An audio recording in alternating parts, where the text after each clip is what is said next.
नागपुर के तहसील थाना अंतर्गत गांजाखेत इलाके में ग्राहक बनकर आए एक शातिर चोर ने दुकानदार की नजर बचाकर रुपए 1.72 लाख की नकदी पर हाथ साफ किया। तहसील पुलिस थाना क्षेत्र की इस वारदात ने व्यापारियों की चिंता बढ़ा दी है।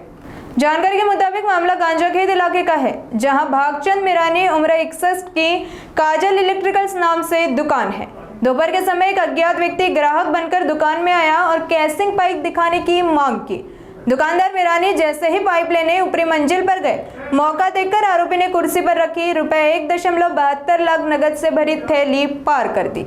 पाइप लेकर जब मिरानी नीचे आए तो आरोपी रफू चक्कर हो चुका था और रुपयों का बैग गायब था। पीड़ित की शिकायत पर तहसील पुलिस ने मामला दर्ज कर चोर की तलाश सरगर्मी से शुरू कर दी है।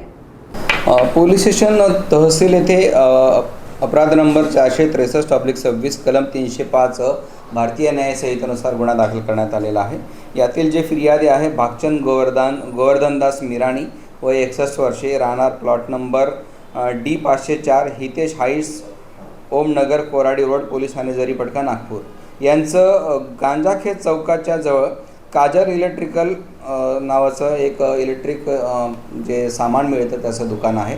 त्या दुकानामध्ये दिनांक 20/8/2026 सकाळी त्यांनी 11 वाजता दुकान उघडलं आणि दुकान उघडल्यानंतर त्यांच्याकडे जे पैशाची रक्कम होती ती एका पिशवीमध्ये ठेवून आपल्या त्या चेअरवर त्यांनी ठेवली होती। दरम्यान एक ग्राहक तिथे आला आणि त्यांना सांगितलं की मला केसिंग पाईप पाहिजे आहे। केसिंग पाईप आणायला ते नेमके गोडाऊनमध्ये खाली गेले असताना अचानक त्या ग्राहकांनी त्यांच्या खुर्चीवर ठेवलेली ती पिशवी जी होती रक्कम, ज्यामध्ये 1,72,000 रुपये रोख होते, ती पिशवी घेऊन तो पसार झाला। त्याच्यानंतर जेव्हा हे फिर्यादी वर येऊन बघितलं तर ग्राहक दिसला नाही आणि मग त्यांनी पिशवी चेक केली असता त्यामध्ये ठेवलेली रक्कम चोरी गेल्याचे त्यांना कळले। त्यानुसार त्यांनी पोलीस स्टेशनला तक्रार दिली आणि त्यांच्या तक्रारीवर आम्ही तात्काळ गुन्हा दाखल केलेला आहे।